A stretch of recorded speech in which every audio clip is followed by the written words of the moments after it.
Kamusta mga biyahero? Tara, sulitin natin ang bakasyon. Punta tayo sa lugar kung saan nature and modern world coexist. Pasyalan natin ang Nice, France.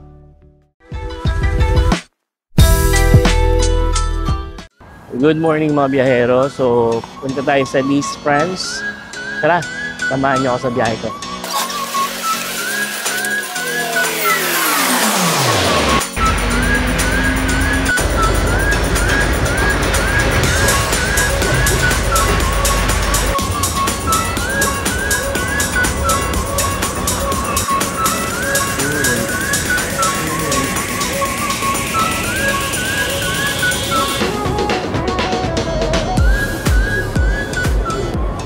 Tayo sa Gare de Lyon ngayon kung saan tayo kukuha ng isa pang train papunta sa Nice, France. Ayan. Nasa train station tayo. Kita niyo naman sobrang busy, napakaraming tao. Hindi pa lang bukas yung lane para sa train natin kasi yung train natin is nakabook siya ng 8:22 AM. So medyo maaga pa ng konti. Hintay-hintay lang tayo and then mamaya hanapin natin yung train natin.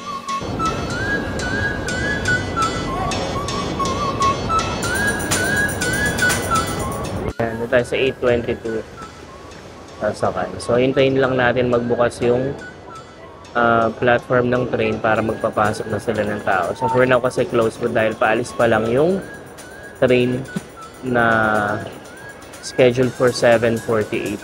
Medyo late na siya ng konti.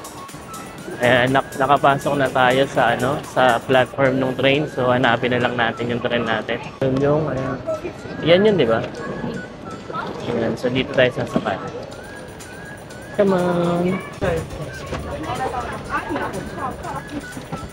So nakita na natin yung upuan natin. So dito tayo sasakay sa train na to. Kasama ko yung kapitbahay namin. Ayan, so medyo mahaba-haba yung bayahe, 6 hours. So kita na lang tayo ulit mamaya.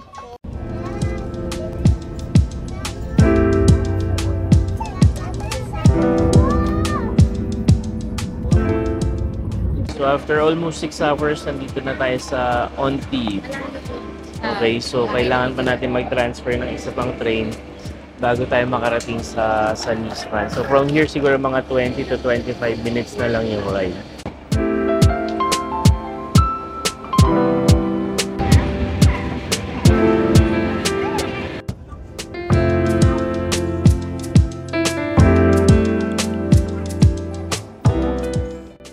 So, after more than 6 hours of travel, nandito na tayo sa Saint-Laurent-du-Var, which is one of the suburb of Nice.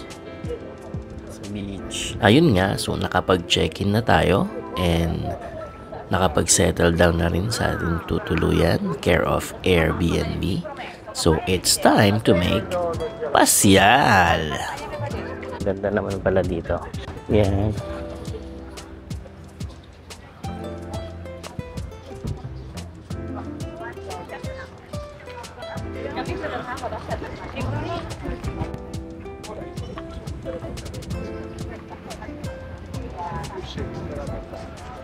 Dito na tayo sa beach side. Ito na yung kinakatakutan ko. Yung puting inipon ko ng 2 taon nito. 10 minutes lang, mauubos na agad. Ayan. Tingnan natin yung view. There.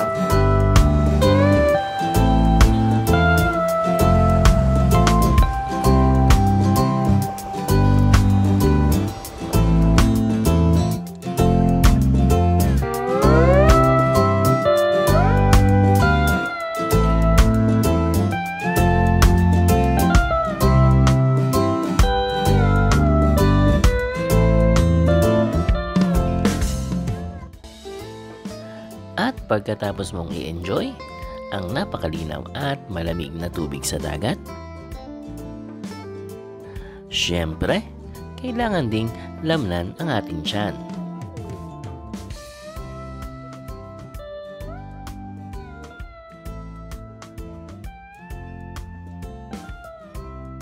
Sa kahabaan ng beach line ay matatagpuan ang napakaraming restaurants.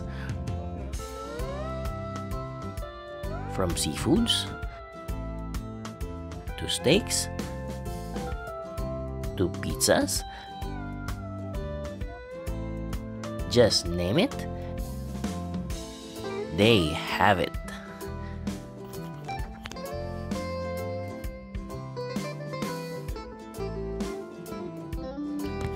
Depende na lang talaga kung ano ang gusto mo. Italian, French, or Mediterranean cuisines, or simple refreshments lang, sila na ang bahala sa inyo.